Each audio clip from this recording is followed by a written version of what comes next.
বিসমিল্লাহির রহমানির রহিম। আজকে আমি একটা রেসিপি নিয়ে আসছি,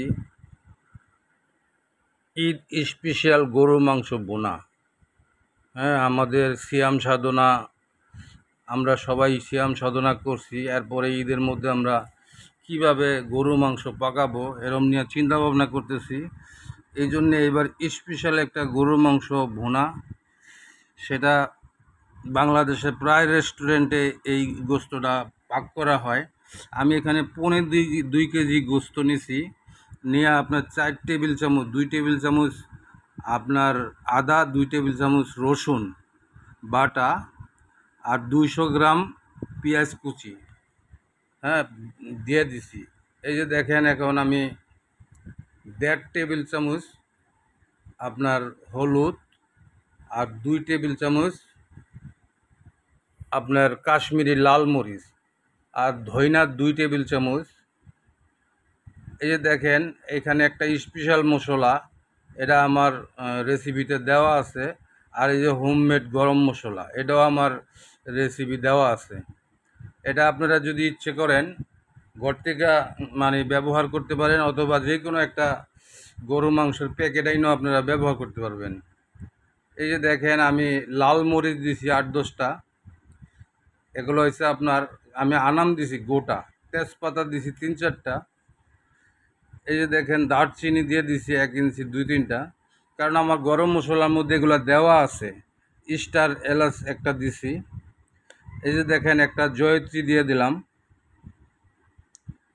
আর জয়ফলটা আমি গ্যারেন্ট করে দিমু। আপনারা এই যে দেখেন, এই যে আমি এলাচ দিয়ে দিছি 4-5টা। আর যেহেতু আমার বড় এলাচ ফাঁকি করা আছে, ওটা দিয়ে দিছি, যার কারণে একটা বড় এলাচ দিলে আবার বেশি ইয়ে হয়ে যাব। এই যে আমি 2 টেবিল চামচ লবণ দিয়ে দিলাম, পেঁয়াজের বেরেস্তা দিয়ে দিলাম 1 কাপ, একদম পাক্কা 1 কাপ পেঁয়াজের বেরেস্তা। একে সহজ করে আমি বুঝায় বলতেছি, জানি সবাই জিনিসটা পাকাইতে পারে রেসিপিটা। হ্যাঁ, কারণ ঈদের মধ্যে তো মেহমানদারি করার সময় এদিক সেদিক করা যায়। 10-12টা আমি গোলমরিচ দিয়ে দিলাম। এই গোলমরিচটা আপনারা দিবেন। আমার গরম মশলা সবই দেওয়া আছে, তারপরে এটা অতিরিক্ত ফ্লেভারের জন্য আপনারা দিবেন। আর আমি আনাম যে মরিচটা ব্যবহার করছি, আপনারা ইচ্ছা করলে এটা করতে পারেন, নাও করতে পারেন। যদি ফাঁকিটা দিতে চান দিতে পারবেন, কিন্তু এইটা দেওয়ার অর্থ হচ্ছে আপনার আস্তে আস্তে মাংসটা নরম হবে, আস্তে আস্তে পাক হবে, আর এটা গলতে গলতে লাস্টে এটা মাংসের প্রত্যেকটা কানায় কানায় যায় ঝালটা পৌঁছাইবে, আর ফ্লেভারটাও সেই রকম একটা আসবে। এই দেখেন, আমি এখানে, হ্যাঁ, জয়ফল, একটা জয়ফলের 3/1 দিয়ে দিছি পৌনে 2 কেজি মাংসের মধ্যে।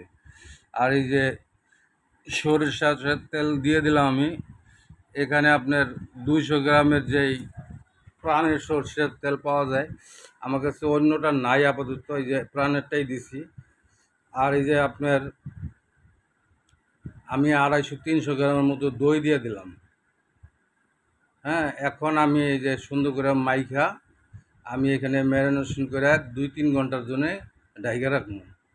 আপনারা এই যে মাখলে পরে কালারটা দেখলেই আপনারা বুঝবেন যে কালারটা কত সুন্দর আসে এবং দেখতে কিরম দেখা যায়। এই যে দেখেন, হ্যাঁ,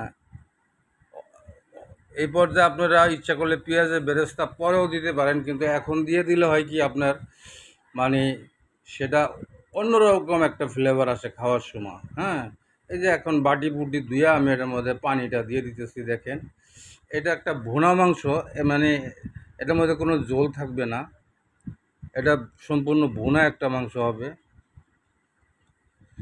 এই যে দেখেন, আমি চুলায় চড়াইয়া দিছি। হ্যাঁ, আমি এই যে বাটি ধুইয়া সুন্দর করে ম্যারিনেশন করে রাখছিলাম প্রায় 3 ঘন্টার মতো, যার কারণে আপনার ওইটা ধুয়ে আমি পানিটা দিয়ে দিছি। আপনারা এই মশলাটা যদি আপনার গরম মশলা রেস্টুরেন্টের সিস্টেমে পাকাইতে চান, তাহলে 3 টেবিল চামচ দিয়ে দিবেন গরম মশলা। হ্যাঁ, আর যদি ঘরে থাকে তাহলে আপনি তো জানেনই কী পরিমাণ কোনটা দিছেন, ওই হিসাবে আপনি ব্যবহার করবেন। আর প্যাকেটে কিন্তু আমরা যেরম বুঝি ওরম দেয় না, প্যাকেটে কম দেয়, পরিমাণ কম থাকে। এই জন্য নিজের বানানোটাই অনেক উত্তম। এই যে দেখেন আমি পরে 1 চামচ ময়দা নিছি, আর এই যে 1 কাপ দুধের সাথে আমি ময়দাটা গুলায় নেব। এই জায়গায় কর্নফ্লাওয়ার দিতে চান, অনেকে কর্নফ্লাওয়ারটা দিবেন না, কারণ ওইটা দিলে আঠালো হয়ে যায়। গরুর মাংস মজাটা আরেক রকম হয়ে যায় কর্নফ্লাওয়ারে। হ্যাঁ, কেরম একটা চাইনিজ আটালো ভাব আইসা যায়। আর এই দুধটা দিবেন শেষ পর্যায়ে, কারণ প্রথম দিক দিয়ে এটা দেওয়ার দরকার নাই। এটা স্কিপ করবেন না। এটা পাকিস্তানে দেখবেন আপনার প্রত্যেকটা মাংসে আপনার তারা এরকম দুধটা ব্যবহার করে। হ্যাঁ, ফিনিশিংয়ে দুধটা ব্যবহার করে। আপনার দুধটা দিলে হয় কি জিনিসটা মানে খুব নরম হয়, আর গোস্তটা মুখে দিলেই মুখের সাথে মিলা যায়, সবাই খাইতে পারবে। আর এইটা যদি স্বাদ না লাগে কারো কাছে, তাহলে মনে করবেন তার স্বাদের দুর্ভিক্ষ দেশে লেগে গেছে।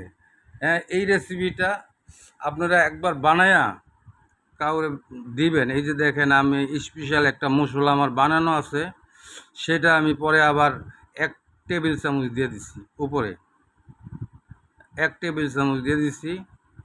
এটা আপনার আমি রেসিপি দিছি যে ধনিয়া পাতাটা আমি ভাইজা দিমু। আপনি কাঁচা দেয়, কাঁচার থেকে ভাইজা দিলে হয় কি, অনেকে আছে ধনিয়া পাতার ফ্লেভারটা ভালো লাগে না, নিতে পারে না। অনেকে বলে পুদিনা পাতা, কারি পাতা, হ্যাঁ, এগুলা যদি অনেকে মেথি পাতা, কিন্তু আমাদের ধনিয়া পাতা আমাদের দেশি ফ্লেভার, এটা স্বাদ বেশি।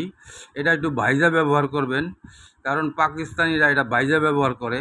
ওরা একদম কৌটার মধ্যে ভইরেই রাখে ভাইজা, পুদিনা পাতা আর এটা ভাইজা ভইরা রাখে। এই যে দেখেন আমার পাকটা প্রায় শেষ পর্যায়ে, তেল ছেড়ে দিছে, পানি নাই, পানি বলতে কিছু নাই। এখন আমি নামায় ফেলাইমু।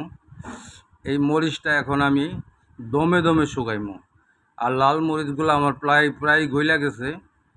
এই যে দেখেন আমার কালারটা দেখেন তরকারির।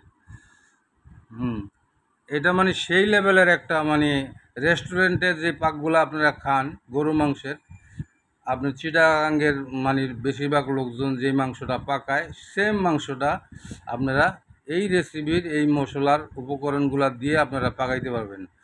আর একবার যদি কেউ খায়, হ্যাঁ, বলে সে যতদিন আপনার গরুর মাংস খাইছে, সে বলবে যে আমারটা আজকেরটাই শ্রেষ্ঠ।